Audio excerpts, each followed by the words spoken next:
नमस्कार दोस्तों, आपके अपने चैनल द स्टडी हब में आपका स्वागत है। दोस्तों, आज के वीडियो लेक्चर में हम आरआरबी एनटीपीसी के प्रैक्टिस संख्या 3 को सॉल्व करेंगे। दोस्तों, इसमें आपको 30 महत्वपूर्ण प्रश्न मिलेंगे, जिनमें general science, history, polity, economy और ज्योग्राफी के प्रश्न मिल जाएंगे।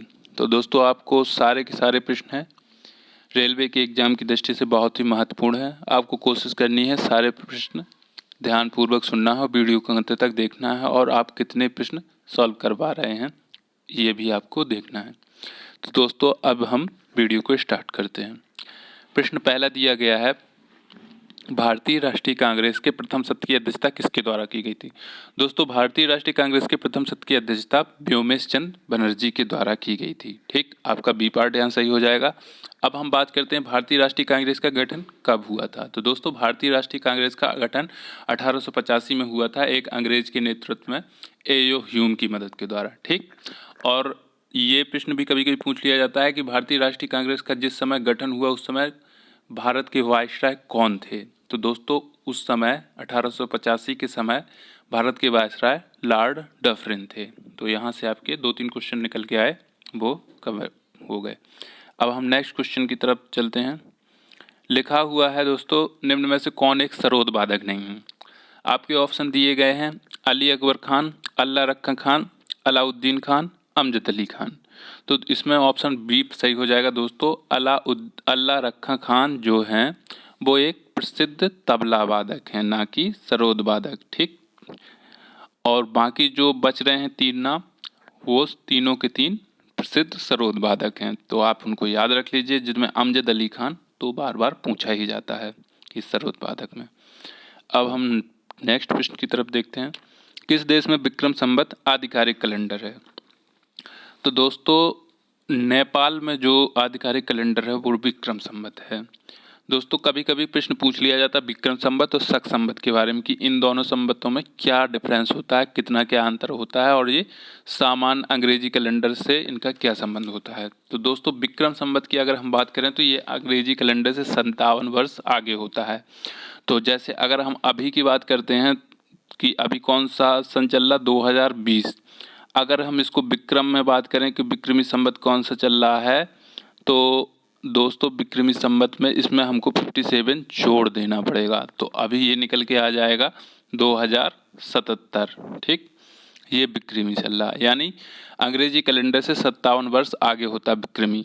और अगर हम भारत के संवत की बात करें, भारत का जो राष्ट्रीय कैलेंडर है, राष्ट्रीय पंचांग, तो दोस्तों भारत का जो राष्ट्रीय पंचांग है वो शक संवत है। इसे सरकारी पंचांग के रूप में अपनाने के पीछे कारण ये है कि दोस्तों जो प्राचीन शिलालेख हैं भारत के, उसमें इसका वर्णन देखा गया है, इसीलिए इसे अपनाया गया है। ठीक, और अगर हम बात करें शक संवत और अंग्रेजी कैलेंडर में क्या डिफरेंस होता है, तो दोस्तों जो शक संवत होता है वो 78 साल पीछे है अंग्रेजी कैलेंडर के। जैसे अभी चल रहा है 2020 अंग्रेजी कैलेंडर में। ठीक, तो अगर हम शक संवत में बात करें दोस्तों, तो शक संवत में क्या चल रहा होगा, हमको माइनस करना पड़ेगा 78। ठीक, ये पीछे चल रहा, तो 1900, यहाँ 78 हो गया 1942। ठीक, ये शक संवत। अब कभी कभी पूछ लिया जाता है दोस्तों कि विक्रम संवत और शक संवत में कितना अंतर होता है। तो दोस्तों 78 साल पीछे चलता है क्या, जो आपका शक संवत होता है। ठीक, और 57 ईयर्स आगे चलता है कौन सा, विक्रम संवत। ठीक, तो दोनों को जोड़ देने पर 135 आता है।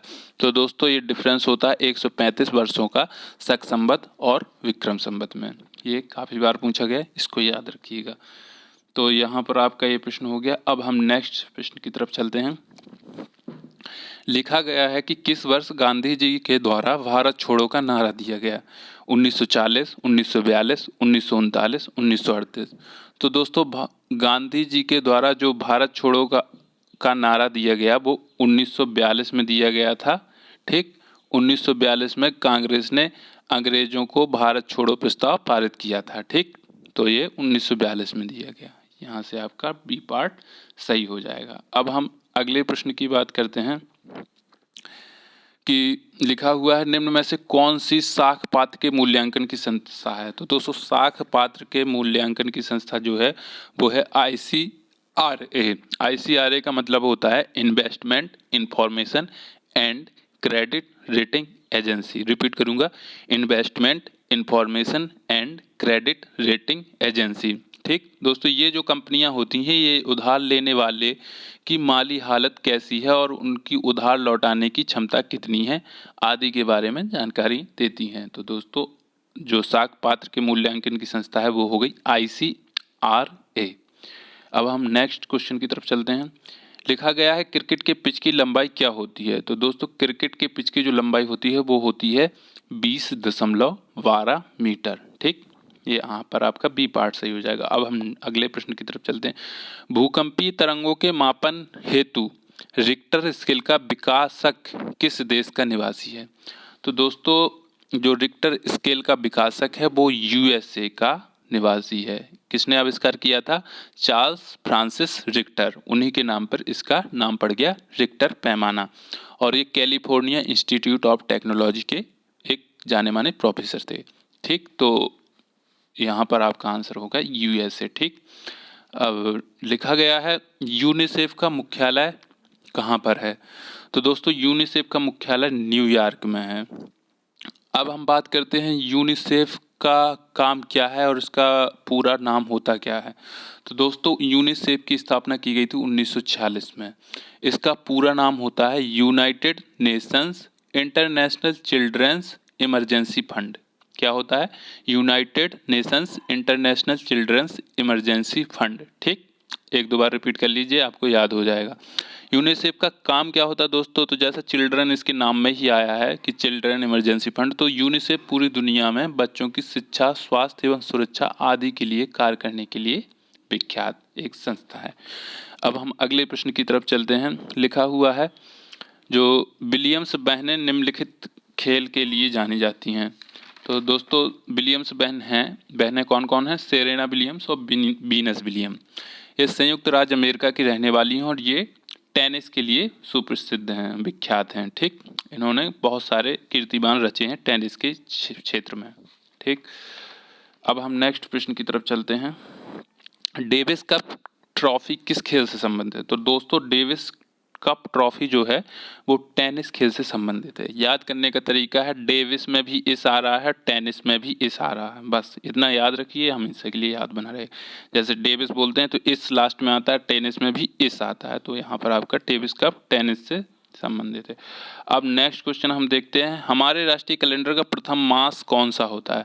तो दोस्तों, हमारा राष्ट्रीय कैलेंडर जो है उसका पहला मास जो होता है वो है चैत्र होता है। ठीक, जो कि होली के बाद लगता है। और अगर अंतिम मास पूछ लिया तो दोस्तों, होली पड़ती है फागुन में, फागें गाई जाती हैं, तो दोस्तों अंतिम मास होता है फागुन और प्रथम मास होता है चैत्र।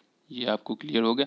अब हम अगले प्रश्न की तरफ गए हैं। राज्यसभा में भारत का राष्ट्रपति कितने सदस्य मनोनीत करता है। तो काफ़ी आसान प्रश्न है दोस्तों। राज्यसभा में भारत के राष्ट्रपति को 12 सदस्य मनोनीत करने की क्षमता दी गई है और ये सदस्य जो होते हैं वो कला, खेल, विभिन्न क्षेत्रों से होते हैं। ठीक, ये आपका 12 हो गया।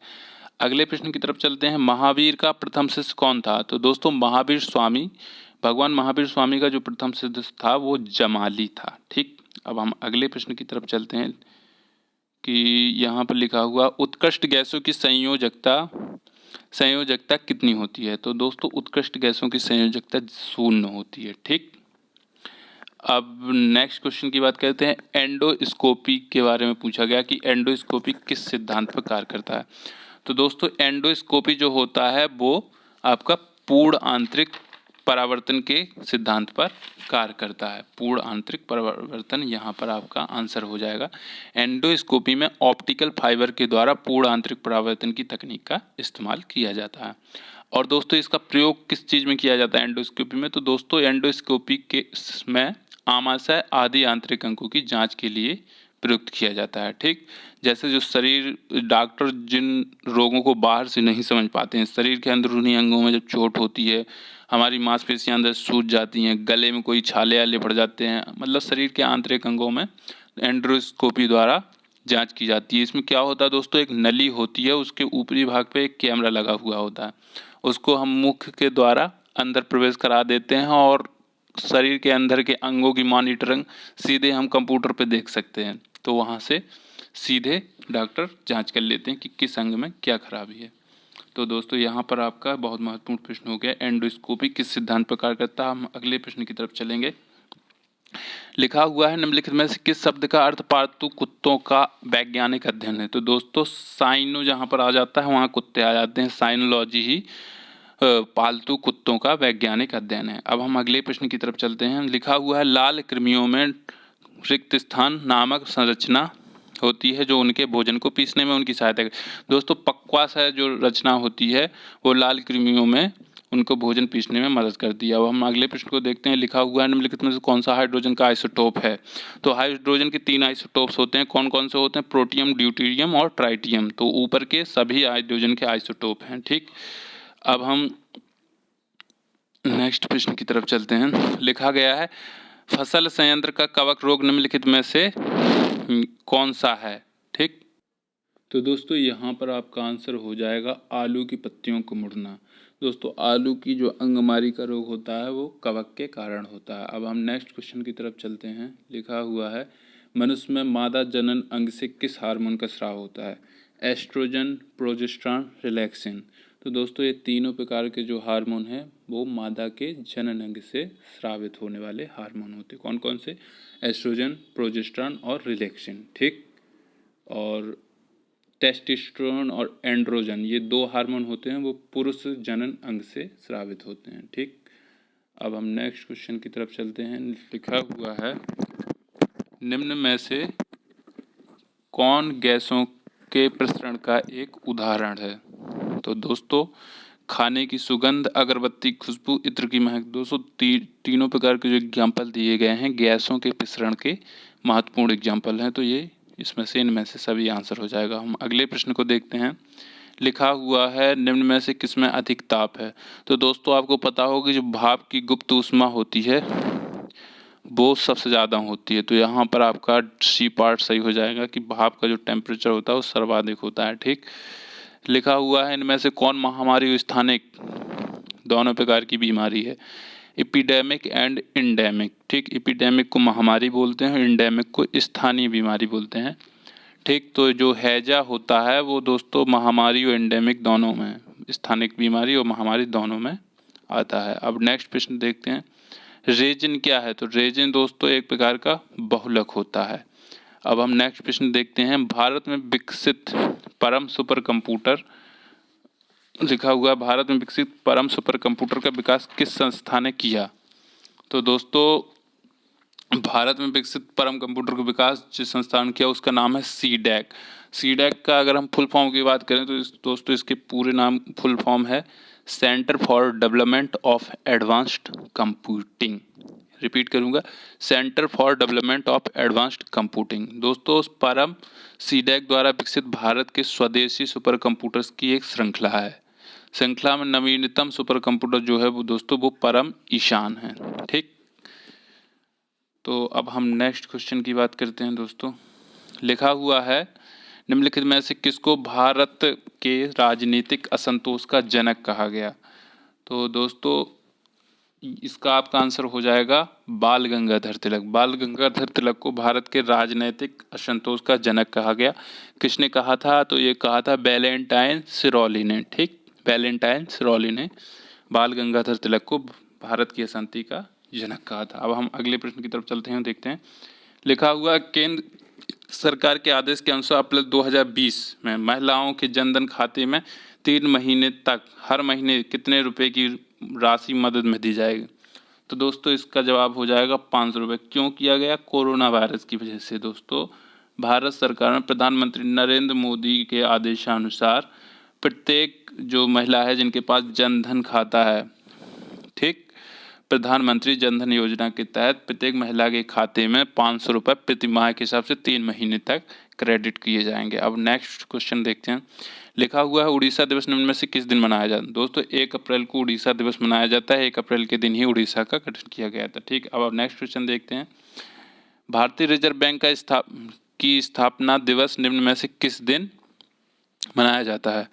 दोस्तों अगर हम भारतीय रिजर्व बैंक की स्थापना की बात करें तो भारतीय रिजर्व बैंक की स्थापना 1 अप्रैल 1935 को हुई थी। ठीक, तो 1 अप्रैल को भारतीय रिजर्व बैंक की स्थापना दिवस मनाया जाता है। उस समय दोस्तों 1 अप्रैल 1935 को जब हुई थी तब ये प्राइवेट थी। 1949 में इसका राष्ट्रीयकरण हुआ और भारत सरकार का पूर्णतः स्वामित्व इस बैंक पर हो गया था। ठीक, अब हम नेक्स्ट क्वेश्चन की बात करते हैं। लिखा हुआ भारत में उच्चतम मानव विकास सूचकांक किस राज्य में है?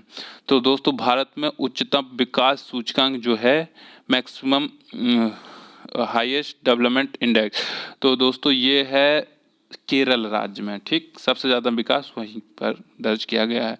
तो यहाँ पर आपका ये क्वेश्चन हो गया। तो दोस्तों ये आज के आपके प्रश्न हो गए हैं। वीडियो देखने के लिए आपका बहुत बहुत धन्यवाद। अब अगर आपने अभी वीडियो सब्सक्राइब नहीं किया है, चैनल सब्सक्राइब नहीं किया हो, तो आप चैनल को सब्सक्राइब कर सकते हैं और वीडियो को अपने दोस्तों के साथ शेयर भी कर सकते हैं। आज की वीडियो में इतना ही था। नेक्स्ट वीडियो लेक्चर में फिर से कुछ नए सवालों के साथ आपके सामने उपस्थित होंगे। तब तक के लिए दोस्तों जय हिंद, जय भारत।